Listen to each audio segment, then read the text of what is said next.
الله دې خیر پېښ کړي. خو دې دمکې سره زما زړه هوا کوي، زړه مې ورسره خوشحال شو. 2 دمکې په یو ځای باندې وشوې، زما زړه ورسره باغ شوی دی. اوس تاسو به مو وایئ چې ډاکټر صاحب ګورې لیونی شو که څه چلو شو چې دمکو سره دی خوشحال دی.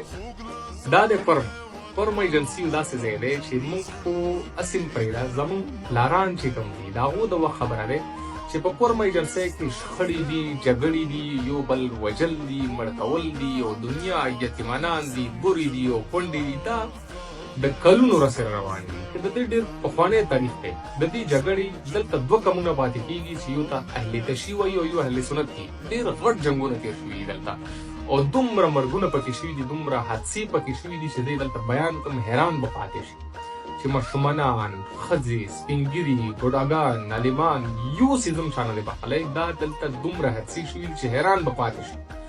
دومره خلکو سره ظلمونه شوي دي چې حیران به پاتې شي. خو نن هغه ورځ راله چې یو فیصله وشوه چې د کورمې طرف ته کمې مورچې جوړې کړي وي، که هغه اهل تشیع دي که هغه اهل سنت دي. دا به کوو څه شی، دا به جوړوو داسې چې دا به بس ړنګوو موږ. اول ځل دی چې تاریخ کې داسې سټیپ اوچت کړی شو چې د حکومت طرف نه اوس پورې دی هم خاموشه وو، هېڅ هم نه وایي. خو دا اوس اول ځل دی چې یو طرف ته او بل طرف ته په بمونو باندې مورچې وغورځولې چې دې ځای نه خلک قتل کېږي او دې ځای نه قتل عام شروع کېږي. نو زه ځکه دې بمونو او دې دمکو سره زما زړه هوا کوي. الله دې وکړي چې همیشه زموږ د پښتنو او د کورمې په خاوره باندې امن او امان وي، چې څومره د انسانیت قتل دی چې هغه بند شي.